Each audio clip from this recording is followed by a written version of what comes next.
Hi, welcome to Yield Mint. This is Eric, and today we are going to anneal and strike the brass blanks that we made in the last week's video. As you can see, we're using a propane torch here, getting it dialed in, and we're using an infrared heat gun there to check our temperature.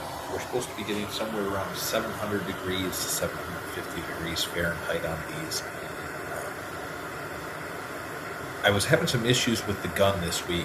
Normally it has a couple little red lasers that come out of this. You know exactly where you're going. You'll notice I'm moving it around a little bit, and that is mostly because, for whatever reason, the lasers weren't working on it. And so I wasn't entirely sure if I was getting accurate readings, if I was picking up the heat off the fire bricks that are underneath, if I was picking up the heat off the flame coming out of the torch, or if I was hitting the coins themselves.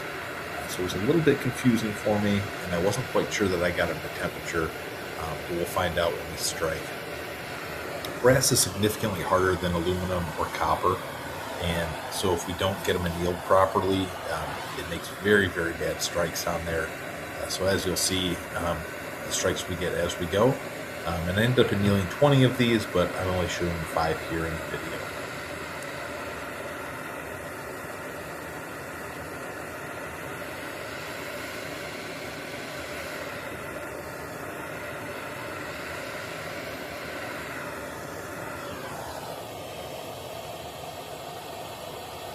And we're giving these a double check with the heat gun here real quick, and I'm assuming I got a temperature reading of around 700 to 750 on there, but like I said, I wasn't entirely sure where I was aiming with all the lasers.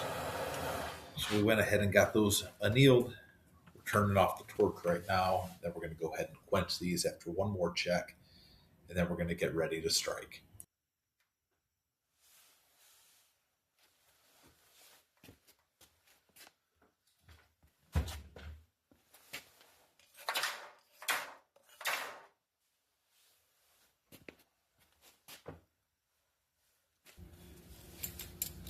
And so we're going to go ahead and load up the coin anvil here. Like I said, we're using those brass blanks we just annealed. Got the bottom die in there and the collar's in already. Going to go ahead and put the top die in once I get it lined up. And then my other hand, I'm holding the cap. And we're using our trusty 14-pound sledge to go ahead and drive these once home. And I just got a quick montage of all the strikes here you can check out.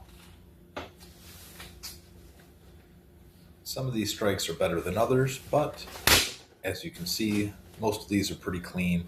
There is one, and I'll let you see if you can notice it, and if you do, point out in the comments where maybe I didn't quite hit it as clean as I wanted to. You will notice when I get a nice clean strike on there that the platform itself doesn't rock very much. When I get a clean strike, it drives the force straight down through it and right into the floor, and you'll see it kind of sit very still, like that last one. So go ahead and check out the rest of these, and then we'll take a look at the coins here at the end.